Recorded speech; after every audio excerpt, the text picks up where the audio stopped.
নেতাজিকে নিয়ে মন্তব্যে ক্ষোভ, অনন্ত মহারাজকে মাথায় কিছু নেই বলে নিশানা সৌগতের। নেতাজিকে অপমান সহ্যের অতীত, অনন্ত মহারাজকে দল থেকে তাড়ানোর দাবি সৌগত রায়ের।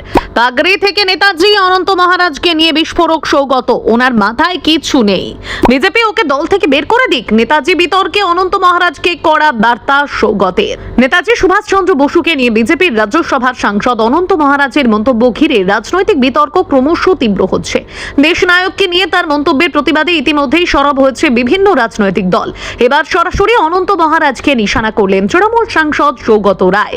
তার দাবি, নেতাজি সম্পর্কে যার ন্যূনতম ধারণা নেই তার মুখে এই ধরনের মন্তব্য অত্যন্ত দুর্ভাগ্যজনক। একই সঙ্গে অনন্ত মহারাজের বিরুদ্ধে দলীয় স্তরে বিজেপিরও কড়া পদক্ষেপ করা উচিত বলে দাবি করেছেন তিনি। অনন্ত মহারাজকে আক্রমণ করতে গিয়ে সৌগত রায় বলেন, উনি জানেন না কিছু, উনি হাউসে পাগড়ি পরে আসতেন, ওনার মাথায় কিছু নেই। তার বক্তব্য, নেতাজি শুধু কোনো একটি রাজনৈতিক দলের সম্পত্তি নন, তিনি গোটা দেশের মানুষের আবেগ, শ্রদ্ধা ও গর্বের প্রতীক। স্বাধীনতা সংগ্রামে নেতাজির ভূমিকা এবং তার আজাদ হিন্দ বাহিনীর ইতিহাস ভারতীয়দের কাছে অত্যন্ত গুরুত্বপূর্ণ। সৌগত রায়ের কথায়, নেতাজির অন্তর্ধানের পর প্রায় 8 দশক কেটে গেলেও তার জনপ্রিয়তা ও শ্রদ্ধা এতটুকু কমেনি, বরং প্রজন্মের পর প্রজন্ম ধরে নেতাজি একইভাবে মানুষের মনে জায়গা করে রয়েছেন। তাই তাকে নিয়ে কোনো অসম্মানজনক মন্তব্য মেনে নেওয়া যায় না বলেই দাবি তৃণমূল সাংসদের। শুধু অনন্ত মহারাজের সমালোচনাতেই থেমে থাকেননি সৌগত, বিজেপির বিরুদ্ধেও সরাসরি আক্রমণ শানিয়েছেন তিনি।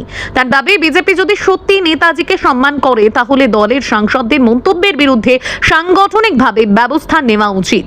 এমনকি অনন্ত মহারাজকে দল থেকে বহিষ্কারের দাবিও তুলেছেন তিনি।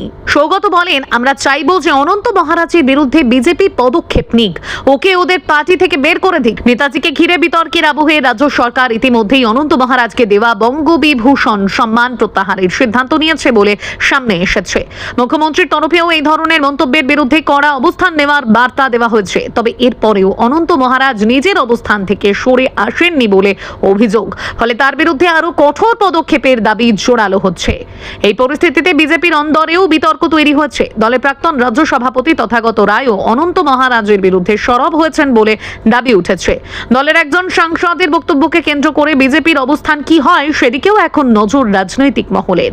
এরই মধ্যে নেতাজিকে ঘিরে আরো কয়েকটি ঘটনা নিয়ে রাজনৈতিক চাপানোতর শুরু হয়েছে। রামপুরহাটে নেতাজি সুভাষচন্দ্র বসু রোডের নাম বদলের অভিযোগকে কেন্দ্র করে বিজেপির বিরুদ্ধে সরব হয়েছে বিরোধীরা।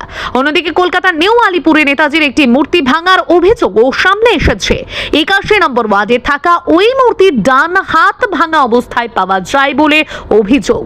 রাতের অন্ধকারে কয়েকজন দুষ্কৃতী এসে মূর্তি ভাঙচুর করে বলে অভিযোগ উঠেছে। ঘটনার তদন্ত শুরু করেছে পুলিশ।